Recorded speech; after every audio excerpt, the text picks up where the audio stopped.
Well, good morning, everybody, and welcome to another sunrise safari here in the Sabi Sands. We are with us live. My name is Eric, joined by Cam, who is behind the camera. And this morning, we are going to be looking for some whiskers. We had lots of whiskers yesterday in the afternoon in the form of tawny cats. Now, joining us on this sunrise safari are a couple of others. In Sandringham, not too far away, we have Amy and Paul. In Limpopo, we have in the Waterberg region, we have Gert and Kerri in Mabula. And then all the way in the Masai Mara in Kenya, we have David and Big James. Hoping that everyone will have a great sunrise safari and that they find all the animals that they are looking for.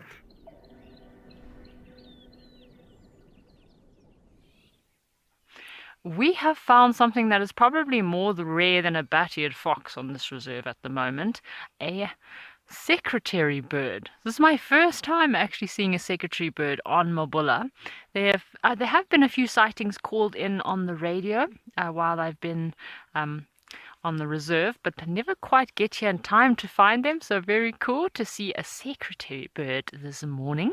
How cool is this? I do love the orange and yellow color that they have on their faces there. Very long quills also behind their head. Very cool little hairstyle or feather style that he rocks there. Have a look. So it only seems to be one. I have never heard of two secretary birds. So I do hope that he finds a mate at some stage. I know, just like with the ground hornbill on the Mabula, the secretary bird is not restricted to the reserve. He does leave. There are periods where obviously we don't see him for quite some time. Might go to neighboring reserves. Lulu, yes, this is a very cool find, and it's been so long since I saw a secretary bird, so always lovely to see these large snake eagles. So we saw the ground hornbill yesterday, and we're talking about what ground hornbill feed on, but secretary bird, they are the master snake catchers, so they're specially designed with those long legs of theirs, and they use a bit of a stomping technique. So they'll walk through these open grasslands, and as soon as they find a snake, they will stomp the snake to death. They don't have much tissue or any tissue in their legs. So basically just have these very long, thin legs with skin and almost like scaly shields over their legs to protect them from being bitten by snakes. And I really hope this guy finds a mate. Maybe on a neighboring reserve. Definitely only one secretary bird in this area. Look at him. Isn't he awesome? So they'll also feed on small rodents and skinks. They do prefer snakes.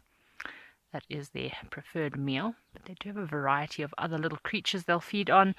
Also small ground-dwelling birds. If they come across a nest of a ground-dwelling bird, they will also feed on little chicks. So they're obviously a carnivorous bird.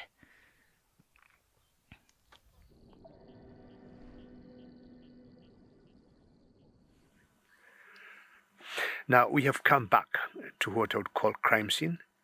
And actually not sure this is a crime scene because the lions, not even the hyena that is trying now to sneak, and with a lot of caution and carefully how she's trending towards this carcass, brought down this hippo, or what used to be a hippo. None of those two predators would have brought it down. So I would say he died of natural reasons, either age or sickness, or both, or all the above. Elizzy, good question you're asking about the feeding behavior of the socio-feeding behavior of hyenas. And in this particular individual here, I don't want to be very harsh to hyenas, but hyenas tend to be very selfish. Now, if you look at her carefully, she is not bothered on the other members because she definitely belongs to a particular clan. But what she would want to do, thinking she's the clever one, she found out the kill, she has to eat as much as possible before she calls the rest. What will happen when they bump into a kill of, say, of a cheetah or a leopard or a lion and they want to snatch it away? They'll always call the others in huge numbers. They mobilize and they go, ooh, and you could see one hyena. Now in the next 5 minutes there could be 20 hyenas. Now we have proper scavengers here, talking about vultures, who have pushed out the one spotted hyena that was here.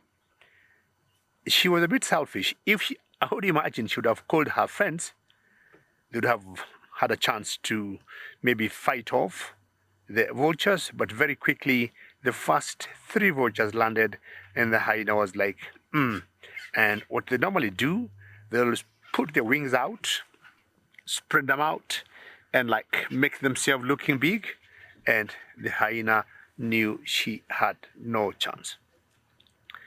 Most members here are the African white-backed vultures that just landed, and this is the pecking order out here when it comes to scavenging. Not once, a number of many times I have said I do respect vultures. So you'd imagine our cats, the lions, are gone because this is messy to deal with. The question would be, who then would clean this mess? The vultures come in very handy. At times you call them the cleaning crew. And the work they do out in the African wilderness, nobody else does it. So I command a lot of respect to the vultures.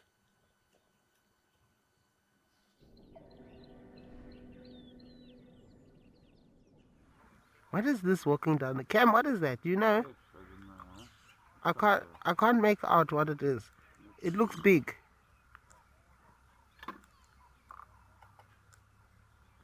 Oh my goodness, this is a male lion. He's walking right towards us.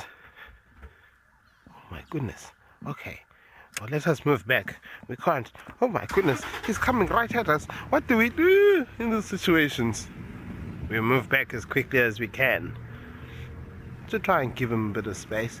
He seems to be on a mission. Oh, Linda, they are absolutely massive. Massive. We'll watch him come past us. This is the Ndzhenga. Very cool. Hello, big boy. Are you alright?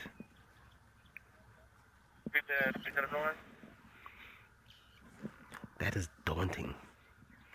He's scent marking. Oh, Cam, you're gonna get hit by scent mark there. Goodness, he passed very close. Like, it was probably that far away from the car. That is the male that we saw yesterday. He obviously had got himself into a spot of bother with some others. Yes, some nice bush cologne. Musky smell, the smell of man. My man, those female lions will not leave you alone.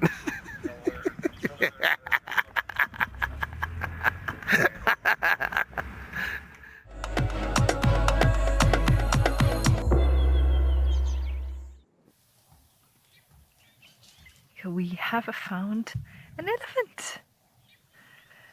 It is wonderful to see one in the beautiful morning light and a little bit better view than what we had at the beginning of our drive. Can you hear a crested barbet calling very close by?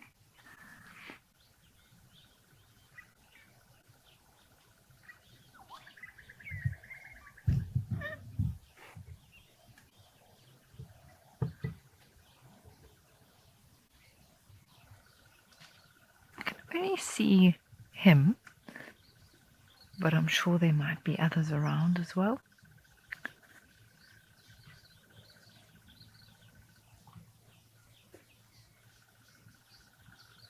Just going to see what he does.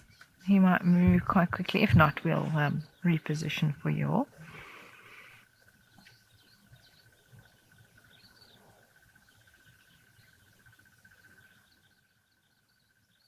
Let me just pull forward.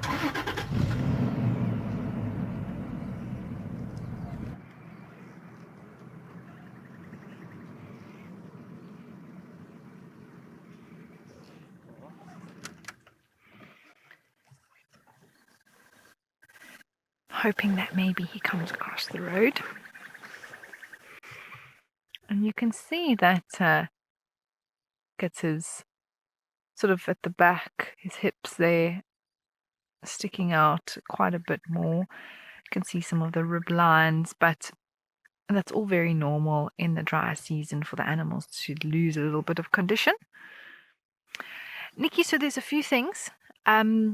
Before I even had a look at the genitalia from a distance, just seeing one alone, immediately my thinking was this is a bull elephant, because when it comes to females, they are generally almost always with a group. Very rare to see one in complete isolation. It's always at least one, even if it's her and her youngster or calf together. So that was sort of my first thing, seeing this bull completely on his own here, or seeing an elephant completely on their own.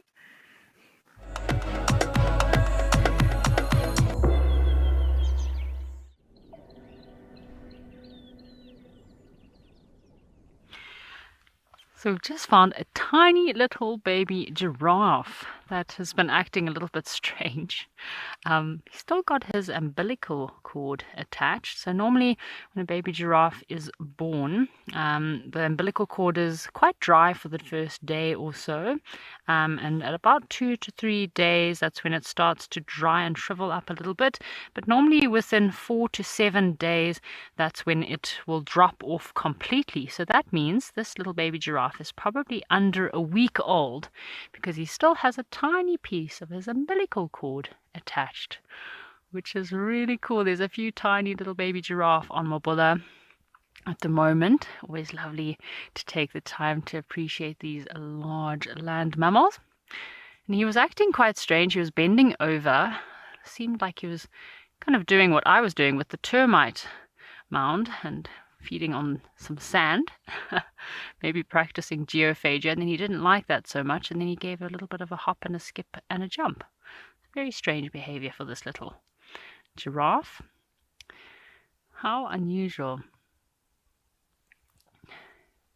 Dr. Saturno, yes, this is a very beautiful sighting of this tiny little giraffe. So I feel like when giraffes are still in their first 2 weeks, when they're about 2 to 3 weeks old, they still look super fluffy, like the giraffes you'd buy in an airport. Very fluffy little teddy bear look.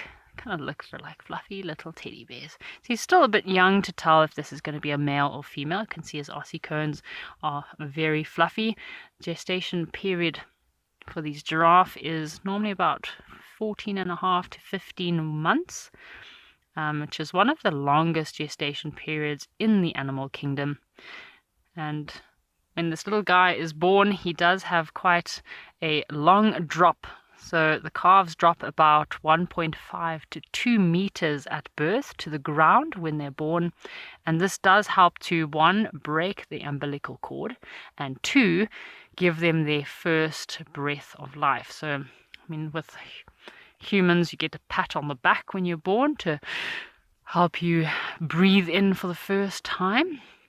But with these little giraffe, they have quite a long way to drop in order to receive their first breath.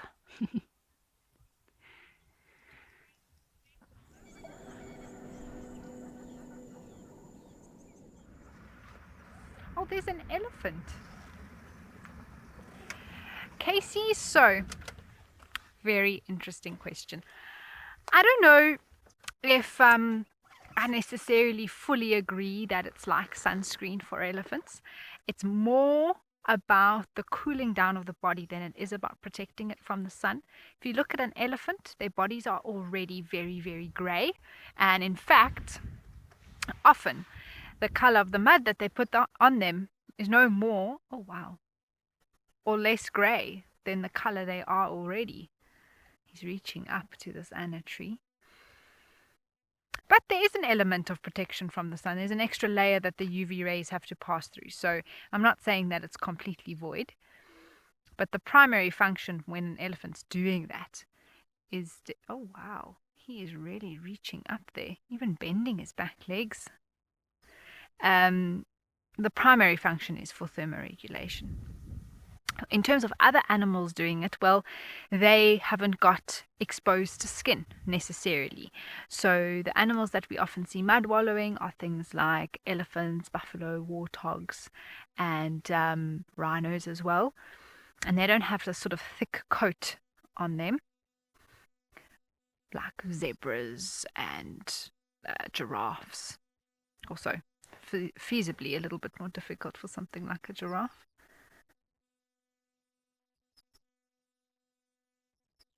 And so it's not necessary for them to have to use the mud for lots of reasons.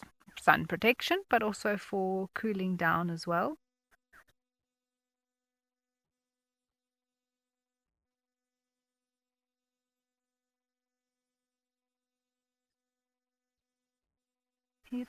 I'm happy to see you've got a little piece there of something.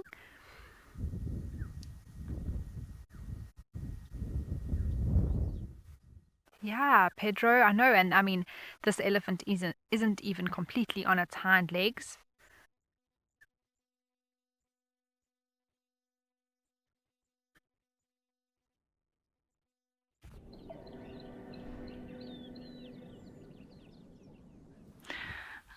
We have found some of our rhino and currently shade shearing with a wildebeest. So it's just interesting to see two different species like this shade shearing together. And as these rhinos lie here very calmly, we are just appreciating the wind. So I think if it wasn't for this slight bit of wind that we've got this afternoon, it would be quite a hot afternoon. As you can see, all the animals are seeking refuge from the sun in the shade. So these white rhinos are quite a bit larger than the black rhinos. They're grazers predominantly, so that's why they do have that very wide, square upper lip and a very clear hump. They've got a very big hump on their back. It's quite interesting that white rhino actually their necks lock, so their vertebrae of the white rhino lock so that it can hold its head while they're feeding. So the sound of these rhinos chomping away can be heard for quite a few kilometers.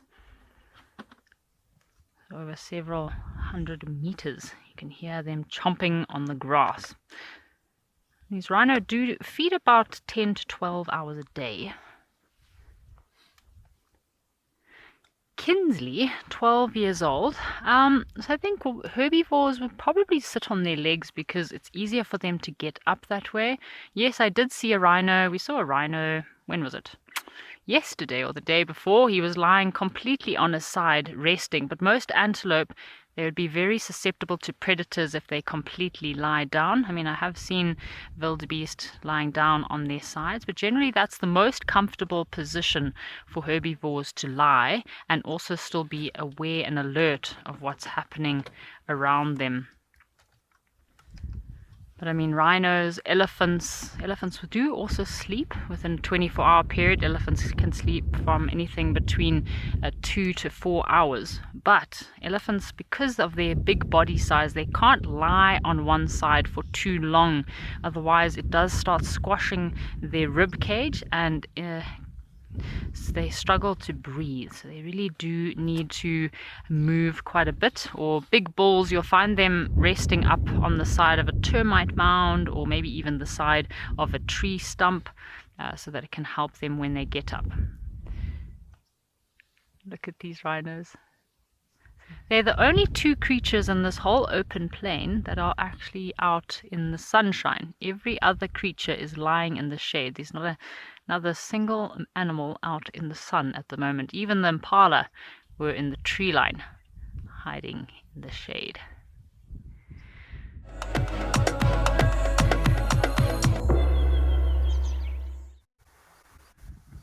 But we have some giraffe here.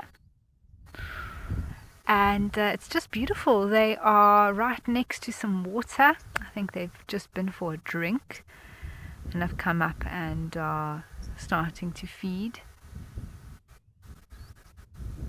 There was also an elephant walking in the background, so the water is definitely where the action is this afternoon.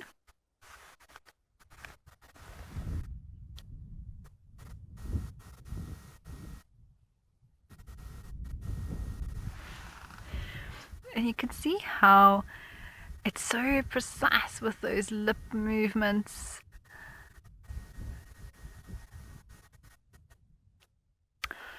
Jerome, I tell you what, wouldn't I like to see that as well? I've seen them cross sort of full leg height water, but going for a swim, not so much. But I think they can swim if they need to. Most mammals can.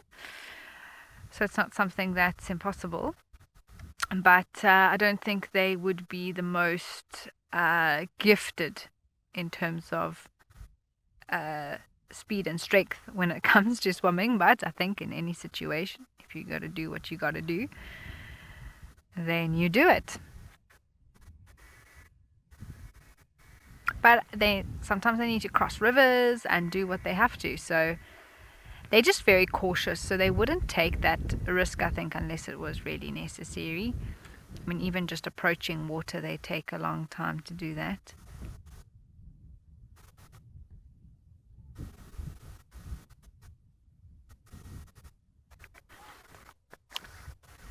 No, it's just being shy, but you can see it above the trees, which is one of the advantages of being a giraffe, I suppose. I'm just going to give it a second to see. It is moving around.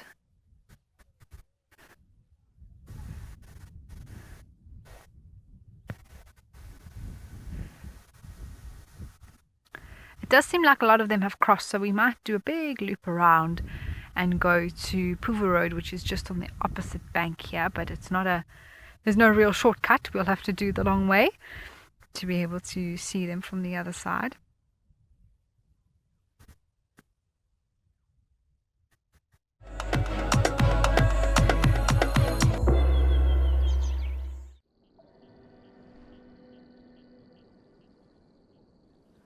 The Topi boys are up. There's one left middle of your screen, and there is a Cape buffalo. I don't want to say history repeats itself, but you're having the same script like we had this morning. That to me looks like Zuri leading the pack, and his eyes are focused on that buffalo. Now the buffalo has been feeding in the marsh area. It just came out now.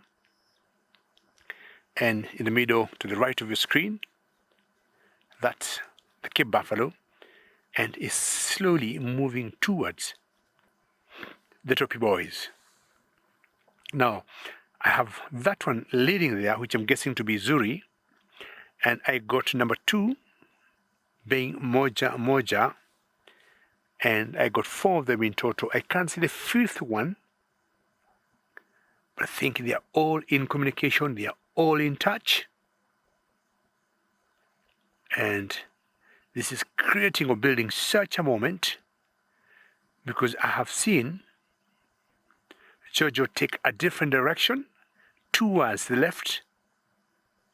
I still got a feeling the buffalo hasn't seen this Topi boy. I'm very convinced he hasn't. It's very natural for herbivores to move, and especially buffaloes move, stop, look. Ladies and gentlemen, have a look. What he's trying to do is run towards the marsh. And James got you, and now the boys are making sure he doesn't get to the marsh, because once in the marsh, he knows he has a chance to win. There we are, ladies and gentlemen. This is Masai Mara of Kenya, and these are the Topi boys. And let's see how it will go. Once they make sure he doesn't get into the marsh, then they will have won. Now he's chasing them, and he's turning around. Now we have 4 of the boys. And the Topi boys are doing what they do best. It's going to be a big fight here. The buffalo is still alive. It's in a pool of water. Could be the best hunt I've ever seen in my career as a guide. And how lucky. Now this is about strength now that counts. Now the thing is, they're wondering, how do they get in the water? Close to us is Moja. You're going to jump there. Well done. Good stuff. But now they need to go give the other one some support.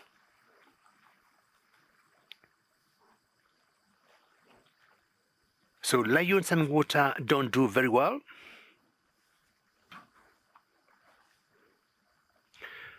Ladies and gentlemen, I'll be warning you, if it gets very graphic, a bit of discretion there. You may do something else. You may switch off your screens and do something different, but this is the cycle of life. One thing is certain, he is trying to get the spinal cord, and they're trying to help him because he is in the water and make it very difficult for the lions. The buffalo knew very well the best choice is for him to be in the water. Once they are able to drag him out of the water or drown him, they will have won.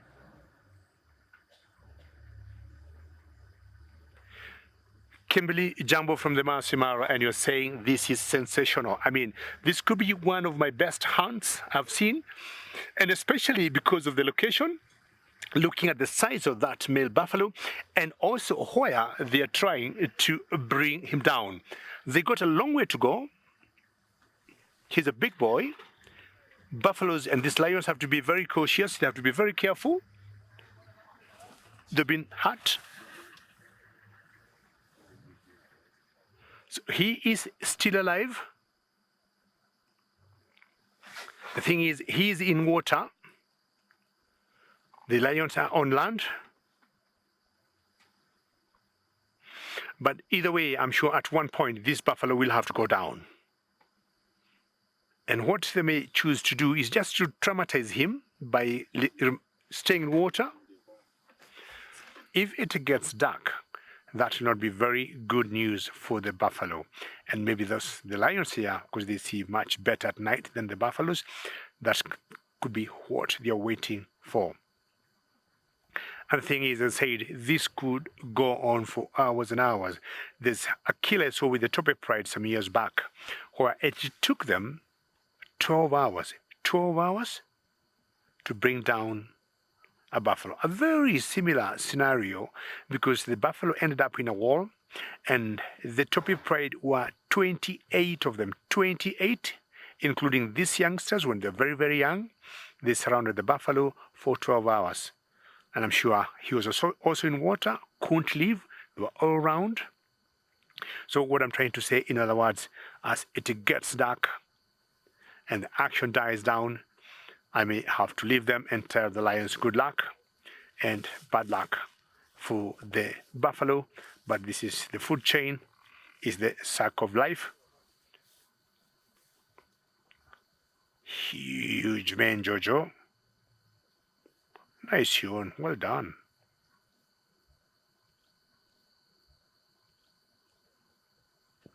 I'd really, truly call them brothers in arms for a job very well done. Alrighty, folks. Well, it has been a lovely sunset safari with you today. Just want to thank the other guides that were out there, Eric, Amy, and David, for all of the amazing sightings that they have had with us today. Really excited to see lots of giraffe at all of our locations, and that amazing sighting of the buffalo and the lions over in the Masai Mara. So yeah, just a big thanks to all those other guys out there that were with us today. Yeah, we are looking forward to seeing what the sunrise safari brings us tomorrow morning. Always excited to get up and get out there and yeah, see what you can find in the bush here on Mabula. So from me and the rest of the Wild Earth team, we want to wish you a good night, and we'll see you tomorrow morning.